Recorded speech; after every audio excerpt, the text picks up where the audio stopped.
Seriously, if you're a Knicks fan, you should be so excited because we haven't seen this in a very long time. It goes back, I believe, in 99. Does anybody remember? And that was the Eastern Conference Finals when we remember Grandmama, yes, and all the players. Yes, and Latrell Sprewell, and even the end of Patrick Ewing's era, because after that he went to the Supersonics. That team went on an immaculate, unbelievable run. And this team kind of resembles that. Now, this is a better team. They have more talent. You have OG Anunoby, who's really become Kawhi Leonard-esque. He's become that kind of player. And then you got Karl Anthony Towns, the size and the ability that he has on the offensive boards. And then you have a guy like Jalen Brunson. We've never seen a point guard this good since really Walt Clyde Frazier was the last point guard you can remember. Or maybe Bernard King, if you want to go back of those times. The Knicks, and then you have Mikal Bridges, and I'll get into Mikal Bridges in just 1 second.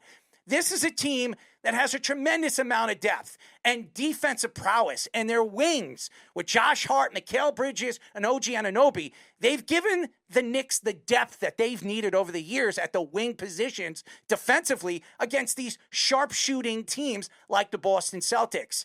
And I said this before the series started. Porzingis is going to play a big part. If the Knicks are going to win this series, they got to keep Porzingis under 20. Well, ladies and gentlemen, yesterday they kept Porzingis to 14 minutes and 7 points. Porzingis is not healthy. This has been a huge problem for the Boston Celtics, keeping Porzingis healthy. And we've always known that. As we all know, Porzingis as a player, the quote-unquote, as Kevin Durant says, the unicorn, has not stayed healthy really since he's come to the league. With his knee problems, his stupidity off the court, jumping off of ships, this has been a guy that has had problems staying healthy.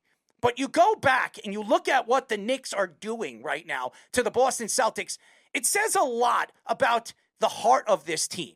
They've got a tremendous amount of heart. When you go down 20 points and you're trying to fish your way back in a game and you watch the expressions of the team on the sidelines, they didn't quit. There was no quit in the New York Knicks' faces. When Thibodeau's calling the timeouts and you would think teams would go at each other and calling each other names or saying whatever. I've seen fights on the sidelines when teams go back over the years in series and you're yelling at each other across the sidelines. It's been tremendous watching this team really work together. Josh Hart being a leader, a team leader. Josh Hart's on the sidelines talking to the team saying that we're not out of it. We're not out of it. We can come back. And it's been unbelievable. And for all those haters on social media taking shots at Mikal Bridges, that the Knicks gave up 5 first-round draft picks for Mikal Bridges, it was a big mistake. What are you guys saying now?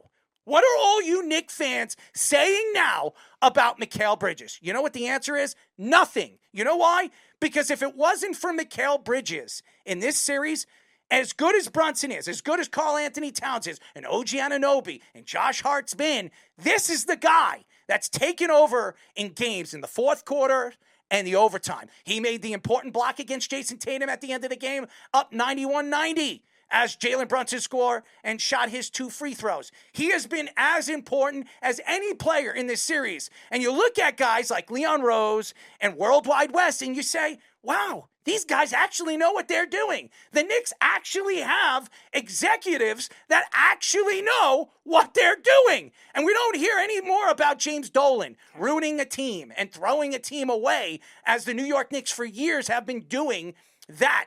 And no Charles Oakley stuff and no sideline crap. No, you guys are getting the chance to see Patrick Ewing on the sidelines. You get to see Reggie Miller come out and say that he would love to see the Knicks get through this round so maybe they meet the Pacers and we can see that old Knicks-Pacers type of Eastern Conference championship.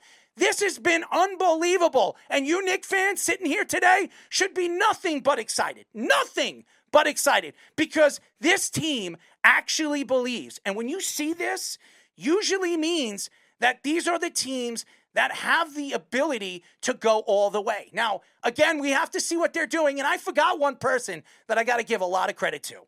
And that's Mitchell Robinson. For all those people And I was other than that free throw, that was rough. Well, he can't That was the spark they needed, Joba. He can't shoot free throws. The guy can't shoot free throws. He's just not very good at it. But what he does so very well is he is an anchor of a defense. He is as important as any defensive player on this roster. And there's so much to see that you miss of Mitchell Robinson all season long. The Knicks have not been 100% all season long. We haven't seen Mitch and Karl Anthony Towns and Josh Hart and Mikal Bridges and OG Anunoby and Jalen Brunson play together as much as they've played in these series. And Detroit series, I mean, there were some questions in game number 2 and game number 5 as the Knicks choked the way they did. But nevertheless, what the Knicks showed was heart. And what the Knicks are showing right now is they believe. And when you believe like they are, and by the way, a plus, if I'm not mistaken, I think Fish told me, a plus 32 right now for a guy like Robinson, who's been unbelievable defensively for the New York Knicks. I think he's got his feet under him now. I think that this defense is the best we've seen it all season. When you guys have, when you look at the Knicks and you see what they have, and Josh Hart is a wing player, Mikal Bridges, and then you have OG Anunoby and Mitchell Robinson, and you could play him with Brunson, and you could fit him with different other players in a rotation. You have to see what a defense can do when it comes to win championships. And the Knicks are a championship contending team. Sit here and argue it all you want, all you Boston fans that thought this was going to be an easy run to the finals. It's not. It's not going to be easy. And the Knicks are not going to make it easy. They're going to Madison Square Garden at 3:30 on Saturday afternoon, and the Knicks fans are going to be screaming and crying. 19,000 fans saying, oh, and who, and me, and they'll say other things too. I'm just not going to say it on live radio. But this is a Knicks team that you have a reason to cheer for. And I sit here today, and I'm one of those guys.